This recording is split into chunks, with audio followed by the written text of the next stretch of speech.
नमस्कार। मुद्दे की बात में आपका स्वागत है। 6 दिसंबर को डॉक्टर भीमराव अंबेडकर की पुण्यतिथि पर हुए कार्यक्रमों से पहली बार बसपा प्रमुख मायावती दूर दिखी।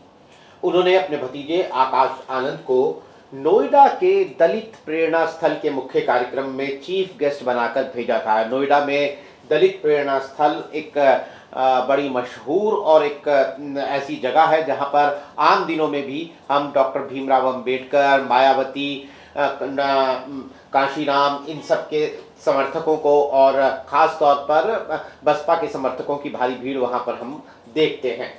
9 अक्टूबर को लखनऊ में जो रैली हुई थी उसमें आपको याद होगा कि मायावती ने स्टेज पर खास तौर पर आकाश आनंद को अपने साथ खड़ा किया था, उनका नाम लेकर लोगों को संबोधित किया था। तो ये कहा गया कि भाई वो जितना इन आउट आकाश आनंद को होना था वो हो चुके, अब आकाश आनंद को बड़ी जिम्मेदारी मायावती ने दे दी है। तो अगर वो था तो 6 दिसंबर उसका एक तरीके से पहला टेस्ट था। बाकी बातें अपनी जगह, लेकिन जो वहां भीड़ आई थी वो कोई रैली नहीं थी, वो एक जनसभा भी नहीं थी, वो एक श्रद्धांजलि सभा थी। इसलिए वहां पर जो भीड़ आई थी वो तो आकाश आनंद को लेकर जोश में थी। कार्यकर्ता उत्साहित थे। यूपी तक की टीम ने जब उनसे बात की, उन्हें लगा, वो कह रहे थे कि आकाश आनंद युवा नेता हैं, बदलाव ला सकते हैं। लेकिन ये तो कार्यकर्ताओं की बात हुई। क्या वाकई 2027 के विधानसभा चुनाव में आकाश आनंद वो बदलाव ला पाएंगे जिनकी बात उनके समर्थक, उनके कार्यकर्ता कहते हैं? या फिर बसपा आज जिस मोड़ पर खड़ी है उत्तर प्रदेश में, वहां से उसकी वापसी आकाश आनंद के लिए कतई आसान नहीं होगी? ये तमाम बातें, इन तमाम मुद्दों पर बात करने के लिए हमारे साथ मौजूद हैं लखनऊ से डॉक्टर उत्कर्ष सिन्हा। डॉक्टर उत्कर्ष सिन्हा, मायावती ऐसे भी नोएडा के प्रेरणा स्थल में तो नहीं आती हैं 6 दिसंबर को, लेकिन इस बार चर्चा थी कि भाई वो आ सकती हैं। उन्होंने ना आने की बात अपनी साफ कर दी और आकाश आनंद को जिम्मेदारी दी। तो आकाश आनंद को जिम्मेदारी देने की इसके पीछे आप क्या रणनीति देखते हैं? ये नीरज जी उसी का विस्तार है जो अक्टूबर की जिस रैली का आप जिक्र कर रहे थे, जहां पर उन्होंने घोषणा की थी, आकाश को अपने साथ रखा था। तो ये पहला मौका ऐसा था जब एक बड़ी गैदरिंग हो बाबा साहब के परिनिर्वाण दिवस पे और मायावती ने ये घोषणा की हो कि मैं नहीं आऊंगी लेकिन आकाश आनंद आएंगे। तो ये एक तरीके से आगे बढ़ाने वाली जो रणनीति है वो उसको ही मानना चाहिए। और धीरे धीरे, मतलब जिसको कहते हैं ग्रेजुअल लीडरशिप शिफ्ट, उसकी कुछ झलक आ रही है। मायावती, हालांकि मायावती का जो मिजाज है, मायावती की जो पर्सनालिटी है वो, और हमने देखा आकाश आनंद के मामले में भी देखा हमने, फ्री हैंड नहीं देती हैं वो। फ्री हैंड नहीं देती हैं और कंट्रोल उनके पास ही होता है। तो कल भी यही था, आकाश आनंद आए, 10 मिनट में चले गए। बिल्कुल। वो उन्होंने कोई एड्रेस नहीं किया, कोई उन्होंने इंटरैक्ट नहीं किया उस तरह से। और भीड़ तो ठीक है, वो तो एक स्वाभाविक सी बात है। बाबा साहब के परिनिर्वाण दिवस पे उनके अनुयायियों का, जो उनके विचारों से लोग साथ रहते हैं, वो जाते ही हैं, अलग अलग जगहों पे जाते हैं। लेकिन हाँ, यूपी में ये जब कहीं घोषणा होती है कि यहाँ पे मनाया जाएगा तो वो जगह खास हो ही जाती है। तो लेकिन आकाश आनंद आए, बिना मायावती आए, मायावती की घोषणा के बाद आए। तो ये मान लेना चाहिए कि बीएसपी में जो एक बात हो रही थी कि मायावती के बाद कौन, और जिसको लेके शुरुआत में हम लोग चर्चा करते थे आकाश आनंद की, और उसके बाद अचानक आकाश आनंद को सारी जिम्मेदारियों से हटा भी लिया गया और फिर उसके काफी उनको जब वापस भेजा गया, तो अब थोड़ा वो उसी का विस्तार ये बनता हुआ दिखाई दे रहा है। आपने कहा कि फ्री हैंड नहीं देती है, तो यही मेरा अगला सवाल था कि जब बाहर हुए थे लोकसभा चुनाव के दौरान आकाश आनंद, तब वो एक फायर ब्रांड नेता थे, कहा भी गया कि अपने फायर ब्रांड भाषणों के चलते ही, बीजेपी के खिलाफ अपने भाषणों के चलते ही शायद उन्हें बाहर होना पड़ा। लेकिन जब वापसी हुई आकाश आनंद की, तो उनके भाषणों से लेकर सोशल मीडिया पोस्ट तक एक नरमी उनके रुख में, उनके एटीट्यूड में हम देख रहे हैं। वो लिखे हुए भाषण पढ़ देते हैं, उनके एक्स पोस्ट पर जाइए तो टाइमलाइन पर बस रीट्वीट दिखते हैं, अपनी कोई बात नहीं दिखती है। वो आक्रामकता पूरी पर्सनैलिटी से आउट है। आप इसे कैसे देखते हैं? नोटिस किया है, जब आकाश आनंद आए थे और उत्तर प्रदेश में चुनाव का वक्त था और जिस तरह से वो हमलावर हो रहे थे भारतीय जनता पार्टी पर, तो एक अचानक से एक एंगल दिखने लगा था, एक पॉलिटिकल ट्रायंगल बनने लगा था यूपी के भीतर, और अचानक उनको विड्रॉल उनका कराया गया।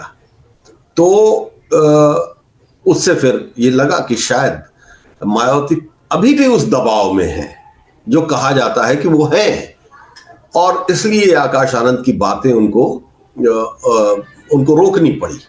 और अब जब आकाश आनंद की वापसी हुई है, एक ठीक ठाक टाइम बीता उनको हाशिए पर भेजे हुए, उसके बाद वापसी हुई, तो फिर आकाश आनंद के भाषणों में वो तुर्शी, वो एक जो आक्रामकता कहिए या वो जो अपील थी, वो मिस कर रही है। इसमें कहीं कोई दो राय नहीं है। चाहे उनके बयान हो, चाहे उनके वो वाला असर, कहीं वो जादू कहीं मिस जरूर हो गया है, जो जादू पहले आकाश आनंद की एंट्री के वक्त दिखाई दिया था। एक जो अपने वोटरों को जिस तरह से वो एड्रेस करते थे, अपने समाज को जिस तरह से वो एड्रेस करते थे, और जिस तरह से सरकार के ऊपर नीतियों को लेके, व्यवहार को लेके हमलावर होते थे, वो अब नहीं है। तो ये मायावती का यही दबाव है और यही कॉम्प्रोमाइज है जो मायावती के भीतर भी दिखता है, और अब आकाश आनंद भी उसी लाइन पर है। एक बात और कि 9 अक्टूबर की जब रैली हुई और आकाश आनंद को एक तरीके से फाइनली दोबारा नंबर 2 की जिम्मेदारी मायावती ने दे दी, तो कुछ लोगों ने ये कहा कि भाई अब 2027 के चुनाव में वक्त ही कितना बचा है, तो आकाश आनंद को एस्टेब्लिश करने की, स्थापित करने की एक एक्सरसाइज मायावती कर रही हैं। एक दूसरा धड़ा है वो जो ये कहता है कि 2027 का चुनाव तो मायावती के लिए करो या मरो का चुनाव है, जहां पर वो खड़े हुए हैं, एक विधायक, 0 सांसद। तो आपसे मैं यही पूछना चाहता हूं कि मायावती 2027 के चुनाव में आकाश आनंद को स्थापित करने की, नतीजों की चिंता किए बगैर आकाश आनंद को स्थापित करने की एक्सरसाइज कर रही हैं, या ये चुनाव उनके लिए करो या मरो का चुनाव ही है कि अगर इस चुनाव में भी कुछ ना हुआ तो फिर क्या आकाश आनंद करेंगे? ये तो बिल्कुल सच बात है कि अगर मायावती को रेलिवेंट, बीएसपी को रेलिवेंट रहना है, तो इस तरीके से तो नहीं रह पाएगी जो अभी फिलहाल मायावती जिस तरह से चल रही हैं। आप देखिए ना, चुनाव दर चुनाव, उसके बाद फिर तमाम मीटिंग्स हो रही हैं, तमाम बातें हो रही हैं कि नहीं अब ये होगा, अब ये होगा, लेकिन हो क्या रहा है? नतीजा सिफर। क्योंकि वो इस वक्त बिल्कुल बटा हुआ है। राजनीतिक समाज, सामाजिक समाज एक बटा हुआ है, और उसमें आप किसी जगह पोजीशन नहीं अगर लेंगे तो आपको फिर आपकी गिनती होगी नहीं, गंभीरता से आपको लिया नहीं जाएगा। और ये मायावती नहीं कर रही है। उनकी अपनी मजबूरियां हैं, जिक्र होते रहे हैं, तो उसको दोहराना क्या। अब आकाश आनंद भी आ जाएं और उसी स्थिति में आ जाएं जिस स्थिति में मायावती हैं, तो भाई आखिर वोटर जो है, जो मान लीजिए कि विकल्प के तौर पर आपको देखता है, वो फिर आपको कैसे देखेगा? वो भरोसा कैसे आएगा? आप कहीं तो दिखिए, कुछ कहते हुए दिखिए, कुछ कहते हुए सुनाई दीजिए, कहीं भी, सोशल मीडिया से लेके पब्लिक अपीयरेंस तक। तो वो जो मायावती जो चल रही थी, जिस तरह से, जिस शैली में, समाज बहुत आगे बदल गया है, राजनीति बहुत आगे निकल चुकी है, राजनीति जिस मोड़ पे खड़ी है, उस मोड़ पे वो कहानी नहीं चलने वाली है जो आज से 10 साल पहले चल रही थी। ये बात मायावती को समझनी होगी। और आपने असल में मैं ये सवाल पूछना चाहता था, मैं फिर से एक बार अंडरलाइन कर रहा हूँ बात आपने जो कही उसी को, कि 9 अक्टूबर की रैली के बाद ये माना गया कि अब मायावती का ये रीलॉन्च है, मायावती ने 1 साल पहले शुरुआत कर दी है प्रचार की, अब वो अपनी पब्लिक अपीयरेंस बढ़ाएंगी, जैसा कि आपने भी कहा कि ऐसा हुआ नहीं है। तो बिना इसे बदले, और अभी भी मायावती के समर्थन में, या समर्थन में कहिए, या बसपा के जो समर्थित लोग हैं वो ये कह देते हैं कि यही बहन जी का स्टाइल है भाई। तो ये स्टाइल अब इस दौर में इसको तो बदलने की ज़रूरत है ना। और 9 अक्टूबर की रैली अब 2 महीने होने जा रहे हैं, तो फिर वो काहे का रीलॉन्च थी? 9 अक्टूबर की रैली के बाद लखनऊ में एक मीटिंग भी हुई थी पार्टी के तमाम बड़े नेताओं को लेके, और उस मीटिंग में के बाद जो खबरें आई थी वो ये आया था कि अब मंडल स्तर पर भी दौरे होंगे शीर्ष नेतृत्व के। लोग चौंके थे कि मायावती अब मंडल स्तर पर दौरे करेंगी, तब तो परिदृश्य बदलेगा, क्योंकि आफ्टर ऑल एक अपील तो है ही और एक इतिहास भी है उनका। लेकिन आज 2 महीने बाद आकाश आनंद आए भी और चले भी गए। मायावती अभी तक उनका कोई प्लान आया नहीं है। अब जाड़े की फिक्र है या क्या है ये तो हम नहीं कह सकते, लेकिन जो हालात हैं वो तो यही बता रहे हैं कि मायावती अभी भी उस एक्शन मोड में तो नहीं ही आ रही दिखाई दे रही हैं। बाकी तो आगे क्या होगा ये हमें देखना ही है, क्योंकि चुनाव तो देखिए अब जैसे ही जनवरी शुरू होगी, उत्तर प्रदेश एक बड़ा बैटलफील्ड बनना शुरू हो ही चुका है, और बीजेपी भी अपने नए प्रदेश अध्यक्ष को लेके काम कर ही रही है। तो फिर वो सरगर्मियां तो तेज होंगी, और अगर उसमें मायावती फिर ढीली पड़ी तो फिर कोई बहुत गुंजाइश बचेगी नहीं। जी बिल्कुल। अगला सवाल मेरा चंद्रशेखर को लेके है कि पिछले दिनों चंद्रशेखर ने मुजफ्फरनगर में एक बड़ी रैली की, अच्छी खासी भीड़ वहाँ पर थी। इसके अलावा भी हम पॉलिटिकल डेवलपमेंट्स पर अगर नज़र डालते हैं, चंद्रशेखर की लगातार एक्टिव नज़र आते हैं। क्या चंद्रशेखर एक चुनौती पेश करते हुए दिख रहे हैं आपको, या फिर कुछ लोग कह रहे थे कि भाई लोकसभा चुनाव जीतने के बाद चंद्रशेखर जो हैं अब वो ठंडे पड़ गए हैं, 2027 के लिए उस तरह से एक्टिव नहीं दिख रहे हैं? चूँकि हम मायावती की बात कर रहे हैं, इससे दलित पॉलिटिक्स की बात हो रही है उत्तर प्रदेश की, तो चंद्रशेखर की सक्रियता आपको कैसी नज़र आती है? ये तो सच है कि लोकसभा चुनाव के बाद चंद्रशेखर जो हैं वो उस एक्शन में तो नहीं है, वो ठीक है। और चंद्रशेखर की प्रॉब्लम ये, चंद्रशेखर की फॉलोइंग है, इसमें भी कोई दो राय नहीं है। उनके पास एक बड़ा समर्थक वर्ग भी है, युवाओं का, खास तौर पर दलित समाज के युवाओं का। बीच बीच में वो थोड़ा एक्शन भी करते थे, लेकिन इधर हालिया दिनों में चंद्रशेखर उस तरह से सक्रिय नहीं दिखाई दे रहे हैं जैसा कि उम्मीद थी। और जैसा उम्मीद इसलिए थी कि भाई एक नया नेतृत्व आ रहा है, एक नई दिशा लेके आ रहा है, एक नए विचार के साथ आ रहा है, तो उनका वोटर उनकी तरफ मुड़ता भी दिखाई दे रहा था। और देखा लोकसभा की सफलता उनको मिली ही, खुद तो जीते ही, अब वो सांसद हैं। लेकिन सांसद बनने के बाद भी छिटपुट कुछ घटनाएं अगर छोड़ दीजिए, तो एक पॉलिटिकल लीडर के तौर पर, एक पॉलिटिकल पार्टी के तौर पर 27 के मद्देनजर जो होना चाहिए वो चंद्रशेखर की तरफ से दिख नहीं रहा है।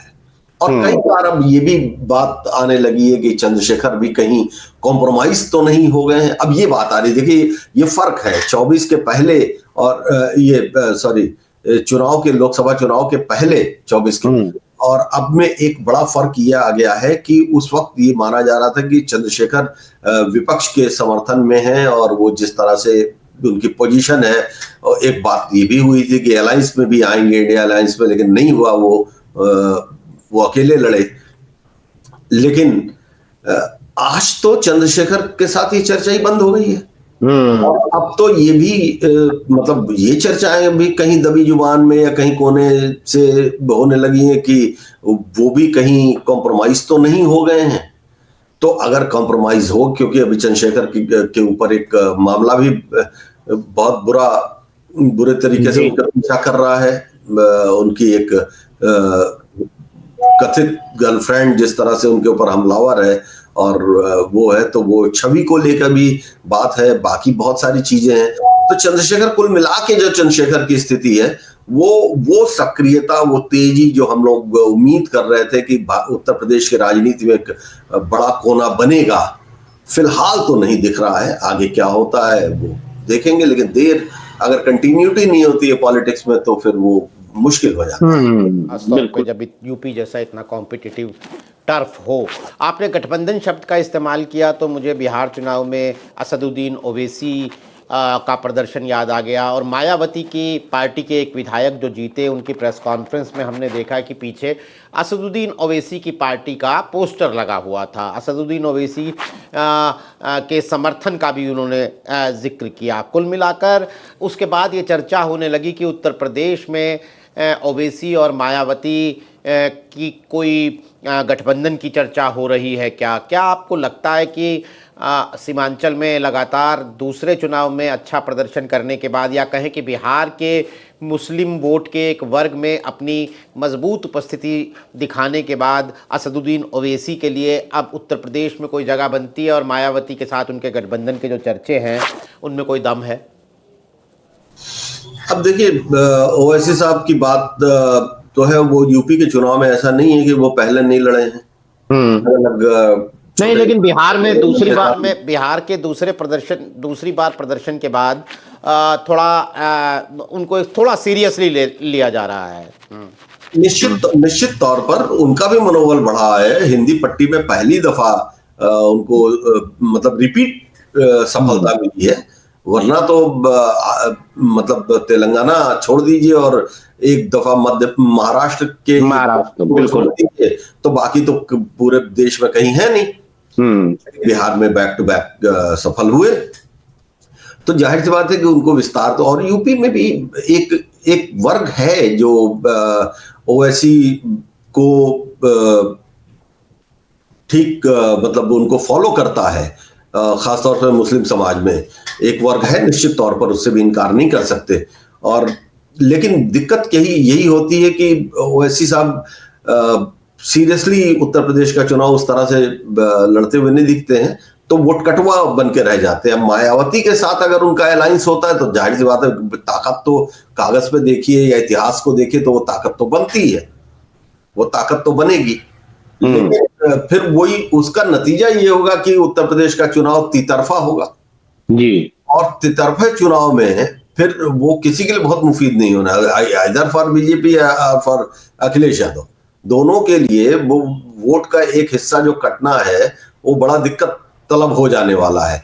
तो वो क्या शक्ल लेगी, ये गठबंधन होगा, मुझे लगता नहीं है। मतलब मैं इस लाइन पर हूं, हालांकि राजनीति है, कोई दावे, कोई भविष्यवाणी तो करनी नहीं चाहिए, लेकिन जो दिशा दिखाई दे रही है, मुझे नहीं लगता है कि मायावती और ओवैसी का, एआईएमआई का कहीं कोई गठजोड़ जैसा दिख रहा है अभी, या उसकी संभावना दिख रही है।